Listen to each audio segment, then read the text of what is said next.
Don't ever say this in an interview, especially if you're going on interviews at the director, VP, and executive level. Making one of these common mistakes I'm going to share with you today is going to make sure that you do not get that job opportunity. And you know, for the positions that you're targeting, there is extreme competition in the workplace. Whether there's an up market or a down market, you're always going to have tough competition. So you're likely competing against people at the same level as you, right? Who have the same education, the same background, and the same accomplishments. Failing to really not do any of these mistakes is vital for your success. So in this video, I'm gonna give you the top 6 mistakes executives, those at the executive level, right, multiple 6 figures, are making, and how you can avoid them so that you can get the job and money that you deserve in the marketplace, and more importantly, convert those interviews into offers. And hey, if you don't know me, my name is Tim Madden with Executive Career Upgrades. I'm the CEO and co-founder. We help people at the director and above level get the job, keep the job, and be successful at the job so that they can reach their goals in corporate America, and more importantly, make success easy for their team. But before we start the video, do me one favor and smash that subscribe button below to stay connected for more career tips. All right, let's get right into the mistakes. The number one mistake professionals are gonna make at this level is they're going to lack preparedness or lack of preparation. So many times I work with professionals that say, hey, I'm great at interviewing. I'm like, great. Hey, when's the last time you've been on one? 5 years. Okay, when's the last time you practiced? Never. Okay. What's your blueprint and framework for making sure this goes well? I don't really have one. Not the way to do it. So when we talk about getting prepared, for basics, I just want you to look at, hey, what research can I do about the company, and what research can I briefly do about the role? This is the minimum standard, okay, that you need to do before you go into these interviews, because you don't want to be that person where they say, hey, do you know what we do here?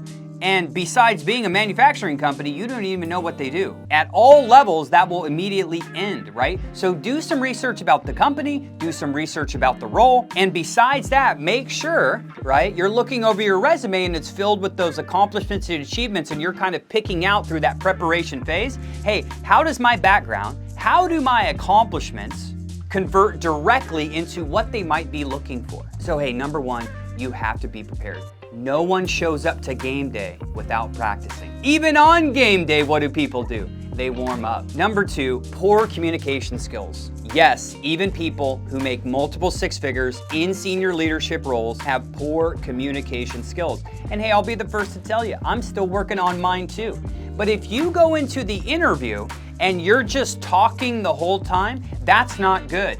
They should be doing the majority of the talking. You are the consultant, right? So you need to go in and figure out, hey, what are they really looking for? Why do you like working there? What are some of the critical challenges you're dealing with right now? What are some of the strategic goals? So either way, we're talking about asking questions. You should not be talking the whole time. This is where a lot of people at the director and above level struggle. I was just talking to a client a couple days ago, right? He came on and he said, this happened in like 7 minutes. Hey, Tim, I've been on 2 interviews and I'm going to a networking conference and I'm speaking here and I don't think I'm doing enough on LinkedIn and I don't think, and I'm like, it's 7 minutes in. I'm like, hey, did you want to have a meeting with me or did you just want to give me, right? Does that make sense?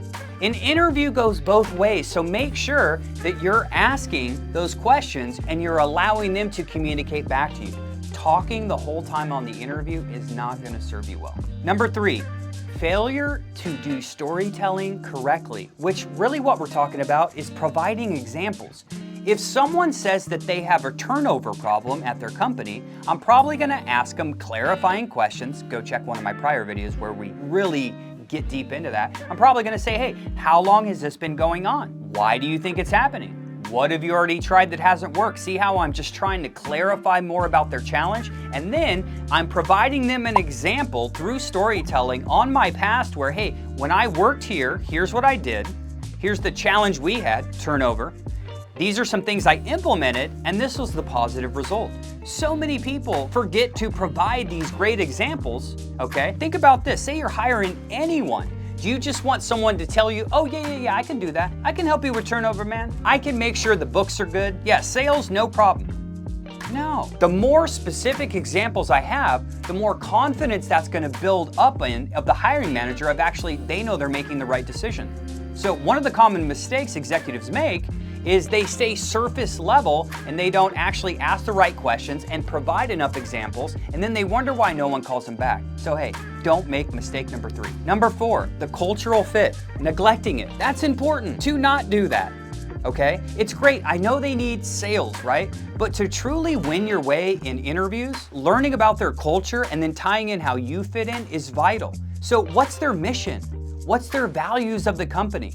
Where is the company going? So many times people just hop on these interviews and all they're talking about is product related things. Yeah, I'm a product expert. Hey, many things go into the hiring process. So don't neglect that cultural fit. One of the easiest ways to do that, we've done that in another video, by the way, when they say, tell me about yourself, that's how we wrap up in ABC in the 3rd framework. We wrap up with tell me about yourself, saying how excited we are about the company because of some commonality, because of the mission, because of their commitment to corporate responsibility, social responsibility. Be sure to inject those when you can and learn about the culture, but most importantly, say how you fit into that. Just a bonus tip, right? It could just say, hey, John, could you maybe give me some insight into the culture of this business unit? Ask questions and then tell people, hey, that's me.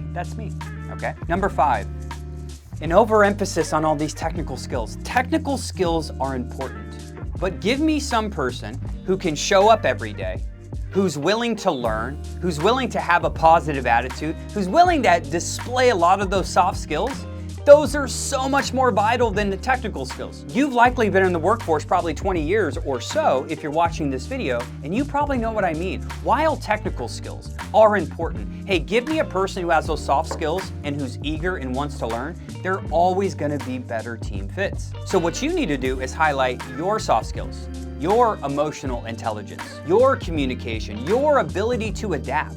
These are vital considerations you need to do besides those technical skills that likely everyone has. Number 6, failing to ask good questions. So I'm just gonna help you out with 2 that you have to ask on every single interview. They are hiring someone because they have a need.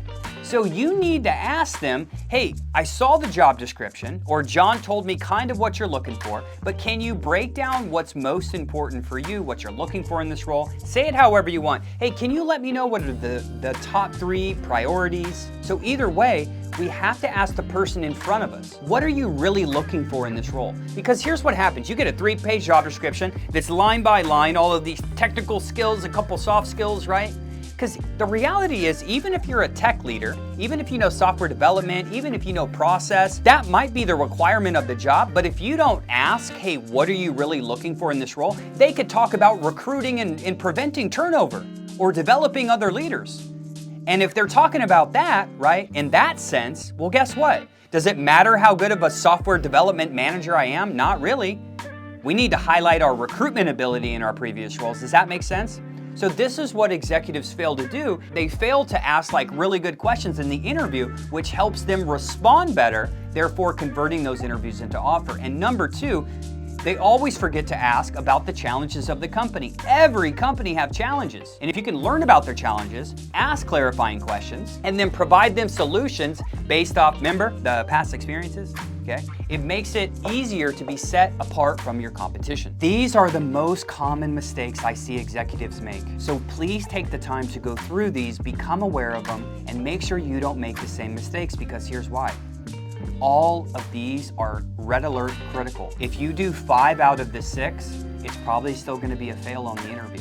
Look, you work so hard to get on these high-level interviews. You network, you collaborate, you post on LinkedIn, you use automated systems, you might be going to the job boards. You do all of this work to then not be prepared for the interview. Do not be prepared on game day. This could heavily impact the quality of life for your family, and most importantly, your ability to solve those solutions at the next company.